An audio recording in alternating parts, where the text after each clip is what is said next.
I forgot to start filming earlier. But last night, after we cleaned up, I was like, I'm going to test the oil pan because I want to see if I cleared or if I shaved off enough of the oil pan and it would actually fit. No, it's still pressure fit, but I bolted it down as much as possible to try and score the edges, so kind of marking the edges of where I need to shave, so I can shave those down. I'm going to take it back off, shave it down, test it another time.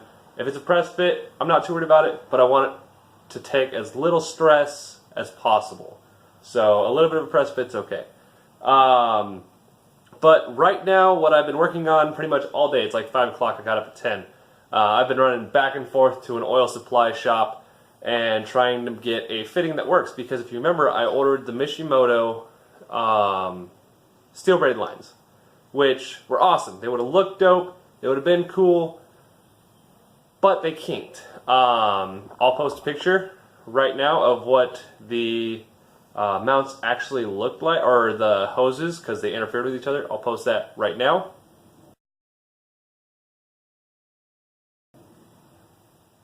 Okay, now that you've seen the picture, you understand why the steel braided wouldn't work.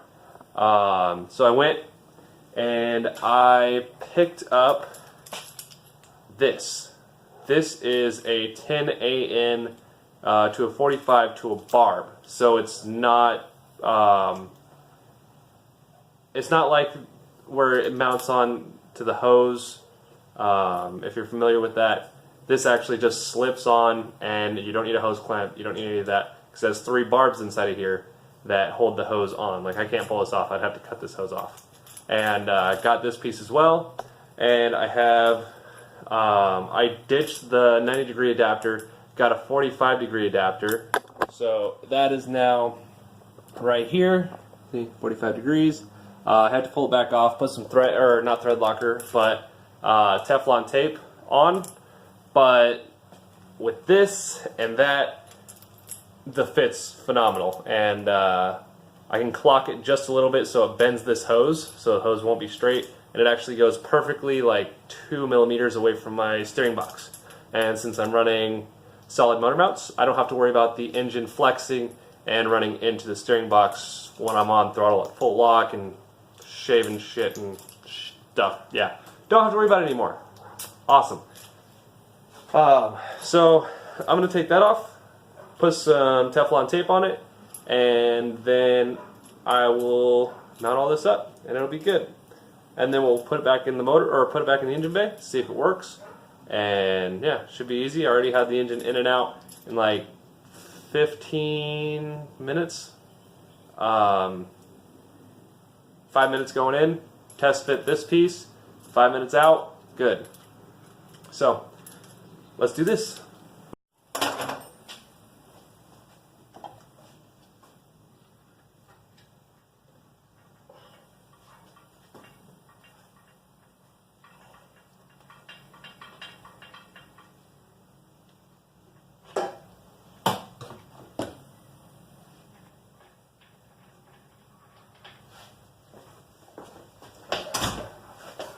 Got my Teflon tape.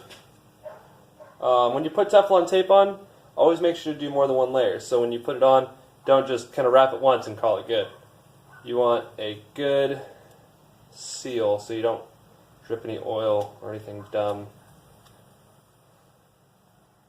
Fuck. Or just be dumb. That works too.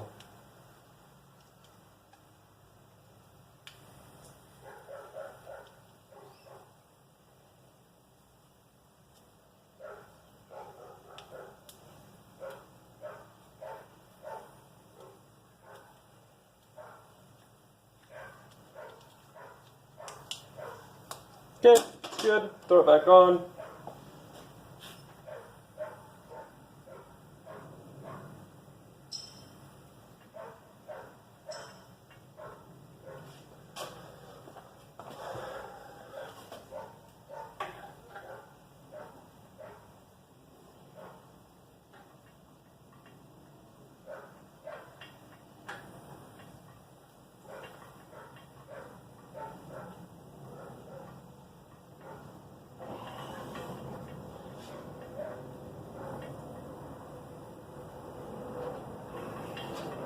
Boom, just like that. Good to go. So, then this is just gonna bolt onto here.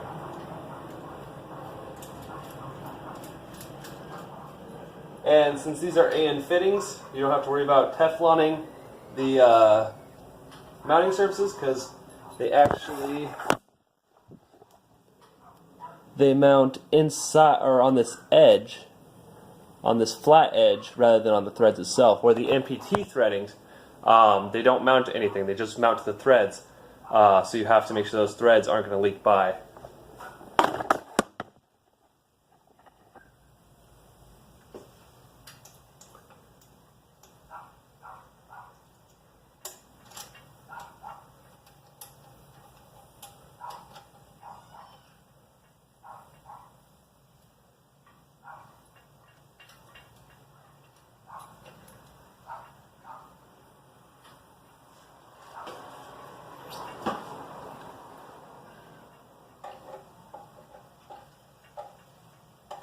Wait, yeah.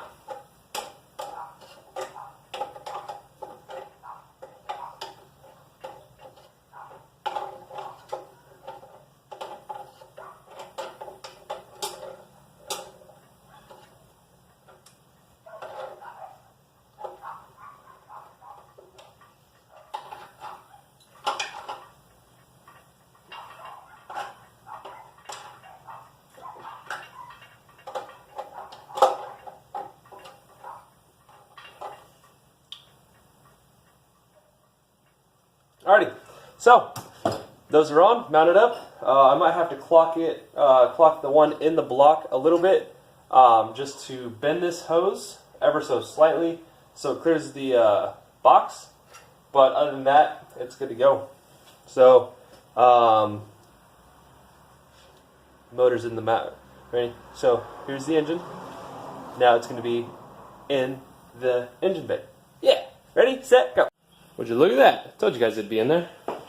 So, I don't know, maybe 5 minutes install. So, cool. I'll see if I can get you guys underneath here to see this. Alright, so there's the line. Looks like we have a little bit of room, but when we move,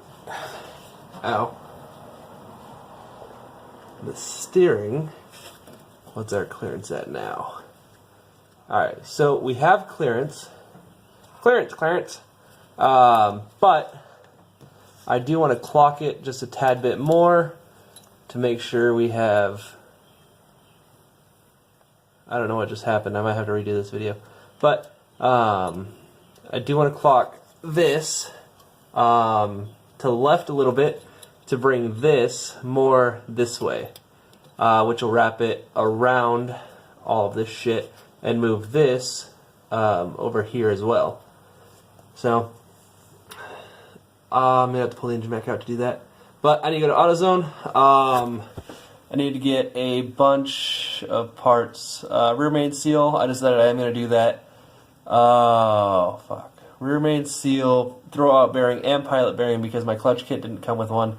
Luckily, all of those parts are the same as the 240SX, so it's all 240SX parts, which works for me. I don't mind. And I'll probably hit a small car meet on the way there. So there's any cool cars, I'll show you guys. But if not, if you guys don't see the car meet, there wasn't anything cool there. So enjoy. A lot longer than expected, but went to AutoZone.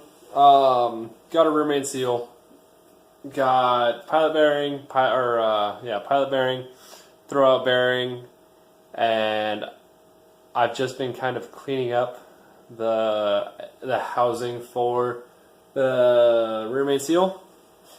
So I've gotten it cleaned up a little bit. This was the piece that was all covered in red. The rear main seal was inside of this.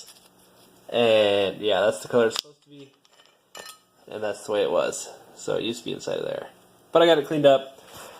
Turns out they didn't even use an actual gasket on the back side, which is supposed to go around here. So I got this all cleaned up. Got that cleaned up, and then I got the proper gasket to go on. So we're going to throw all of this back together because it's much easier to do a rear main seal with the engine out than it is with the engine in. Nate did that, and he had a hell of a time. So I'm going to get busy on that, and I'll update you guys when I get back. Rear main seal is in, and as you guys have seen before, it is much cleaner looking, much better. No more gray seal here, no more red seal here. And there's some residual red edges to do, but I got it cleaned up for the most part. So just so you guys have an idea of how much was taken off. All of this was just on the casing itself. That's not including all of that. That's a black seal. This is a red seal. This is everything that was on the silver part. Oh wait, I don't think you guys can see that. Yeah, there. That's everything that was on the silver part. So, hopefully it looks a lot better. Next, I'm going to be doing the pilot bearing. I don't know if you guys have ever seen it before, but there's a trick where you use stale bread. Don't use good bread because that's a waste of bread.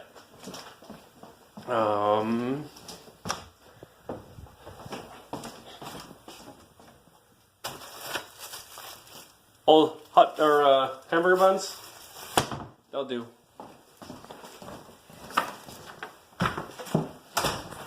And then you're going to want, nope, there we go.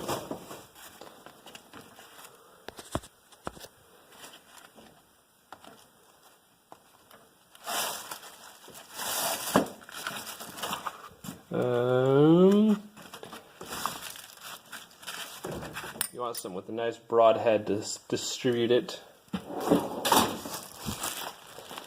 Then, what you're going to do is you're going to pack the inside of this. It doesn't matter if this is a ball bearing or a brass bearing. I've done it with ball bearings too. But you pack bread in there, then you put this in here, and it pops out. I'm going to do that now, and I'll update in a minute. It's time to call it a night. I just broke my throwout bearing. Not my throwout bearing. My pilot bearing. Trying to put it in. So, public service announcement, PSA, don't use anything tapered to press fit a pilot bearing.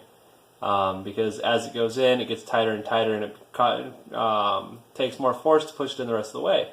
Well, when you get to a certain point, if whatever you're using to push it in is tapered and starts putting pressure on the outsides of the walls start moving out, and it could split, which is exactly what happened to me. I will show you real quick. So, as you can see, my pilot bearing is broken. It was almost there too. It was so close.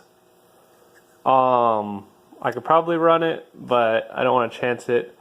I'm gonna press it back out later and buy another one. They're like $3.99, so it's not that big of a deal, and I'm not gonna stress over it too much. But I'm gonna go sit my happy ass down on that couch in there, play video games. I think I just heard Nate log in. So we're gonna go play some Dirt 4 and get some sick, dirty sideways. But anyways, I know this wasn't a super exciting video. It wasn't as good as yesterday's. Yesterday's was a lot of fun to make. It's always more fun to make videos when people are around. There's just more shenanigans. But, alright, well, I'll catch you guys on the flip side. I gotta go to work for 3 days. So, this weekend I might make a video. And yeah, because I should have a lot more parts here, and I still have to get that flywheel resurfaced. So I might do the throwout bearing, the flywheel, mount the clutch, and then mount everything back up. And it'll be done. And then I'll just have to run my wiring harness, which should also be here this weekend, hopefully. It's a custom wiring harness, so it might take a little while. But anyways, stay sideways, guys.